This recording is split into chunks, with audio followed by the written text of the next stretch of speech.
Hey everybody!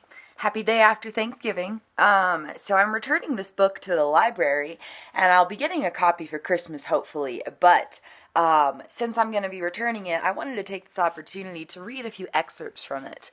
They're going to be kind of random and sporadic because it's a very thick, well thought out book and everything.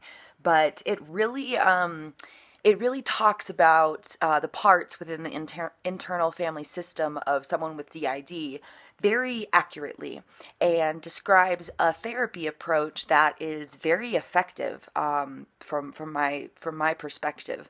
And I'm very much looking forward to giving this book a more thorough read when I own my own copy.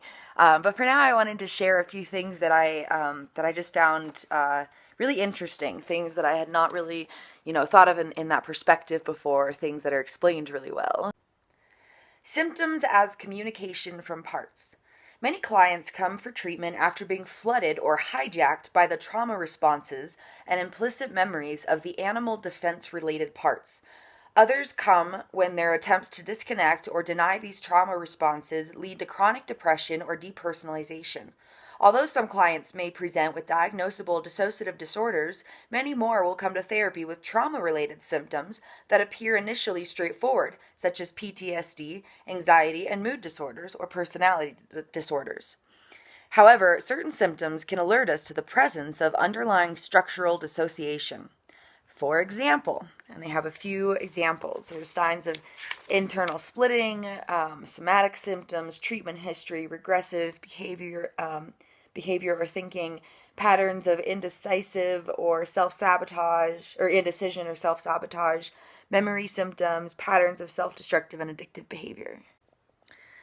To touch on those a little bit more, somatic symptoms can be things such as having an unusually high pain tolerance, having stress-related headaches, eye blinking or drooping, even physical symptoms with no diagnosable medical cause that can be trauma-related or a symptom of dissociative activity.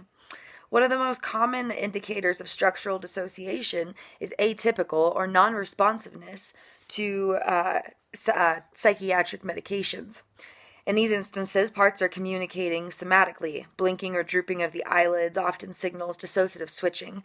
A collapsed left shoulder and a tense raised right shoulder may be evidence of a submissive part and a part that's ready to fight, having different dominant sides of the body.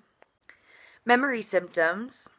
While memory gaps and time loss are cardinal symptoms of dissociative disorders, more subtle memory problems can be indicative of structural dissociation.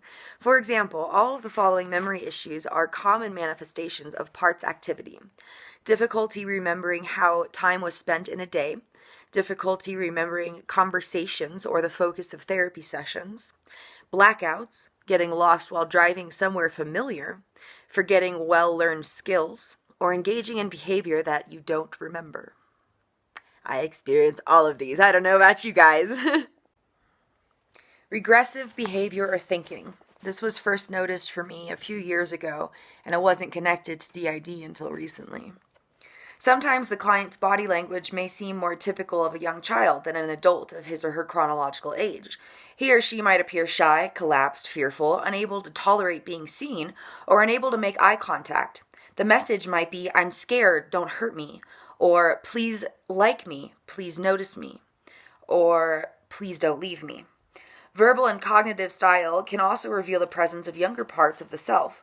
Concrete or black and white thinking, words or style of expression more typical of a child than an adult. Children use shorter sentences, express themes related to separation, caring, and fairness, and are more likely to feel empathetically failed when not well understood.